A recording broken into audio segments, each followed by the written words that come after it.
Today I'll be using red cabbage to make sauerkraut. In comparison with green cabbage, red cabbage has 10 times more the amount of vitamin A, double the amount of iron and vitamin K, and almost 1/3 more the amount of vitamin C. Because of its rich color, the purple cabbage has flavonoids that fight cancer, and it also contains a high amount of antioxidants, which support eye, bone, and immune health. To start, I'm going to save one or two of the big outer leaves of the cabbage. We'll use this later as we're starting to make the sauerkraut. Another amazing property of red cabbage is that it fights inflammation because it's so full of phytonutrients.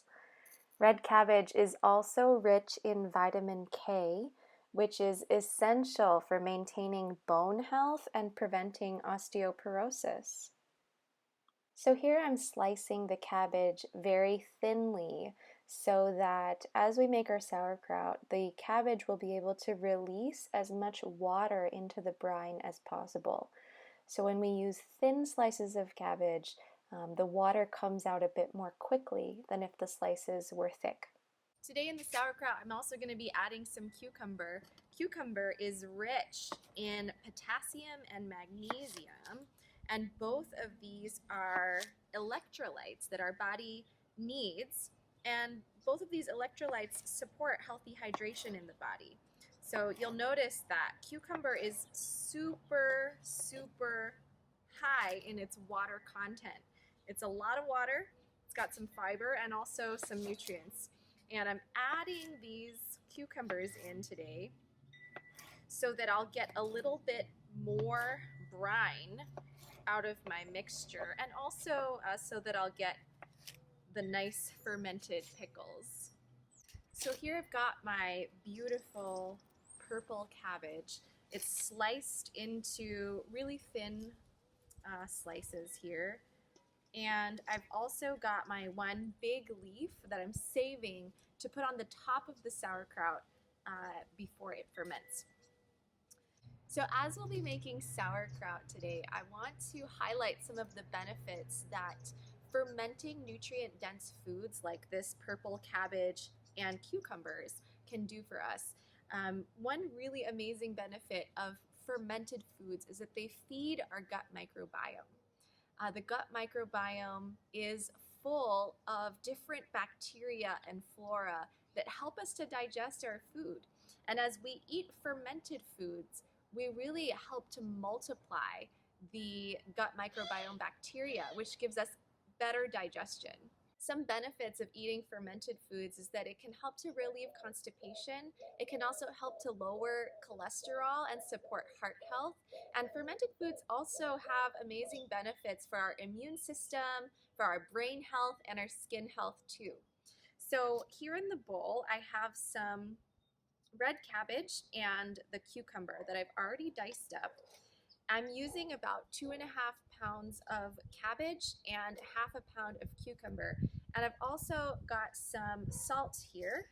I'm using about 1 tablespoon to 1.5 tablespoons of salt. And basically what I'm gonna do here is just start to really squeeze and massage the vegetables. And the reason why I do this is because I want to get the juices that are inside the vegetables to come out, and the salt really helps with that.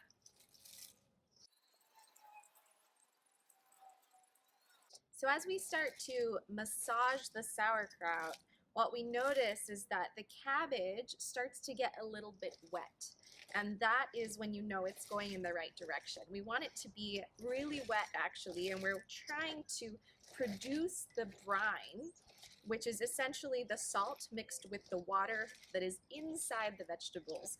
And we're trying to get that water to come out by massaging it with the salt. So as we are massaging, we want to really get the juice, the water that's inside the vegetables. So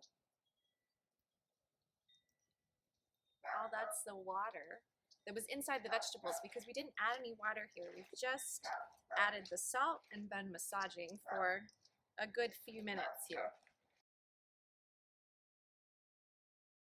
So once we've gotten the sauerkraut to release some of that liquid that was inside the vegetables, we're going to go ahead and place it in a jar so that it can ferment.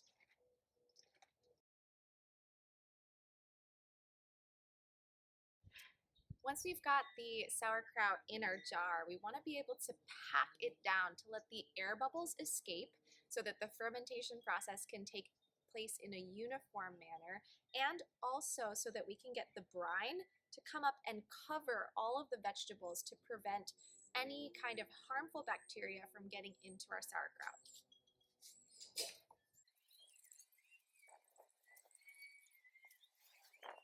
So packing down the vegetables into the jar really allows the liquid to come up above the vegetables, and that's exactly what we want.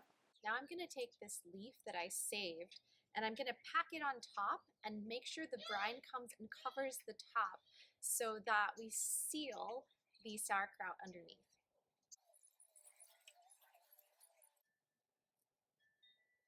The last thing I'm going to do here is find something that's small enough to fit inside the jar but heavy so that it can weight everything down. We want the mixture to stay underneath the brine. So here I found a small mason jar and filled it up with water. I'm going to put this small mason jar inside the big jar on top of that big leaf that's on top of all the sauerkraut. And what I'm going to do is just press it down so that the brine comes all the way on top of all of the vegetables.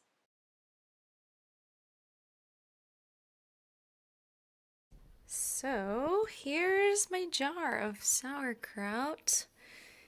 It's looking great. We can see here is where like the layer of cabbage is and the brine is covering.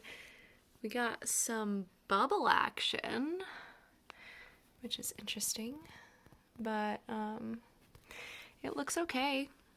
And yeah, we have a lot of brine, which is great, covering all that beautiful sauerkraut. I am looking forward to trying it. So here we are on day 7, and I'm going to uncover the sauerkraut. And there's a little bit of bubbles, but that's okay. I'm just going to take out some of the bubbles.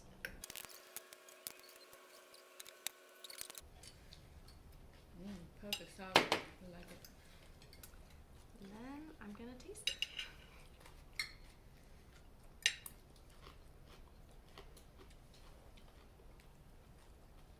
It's crunchy. It's sour. It could ferment for longer, but it tastes great. It's really fresh. I like it.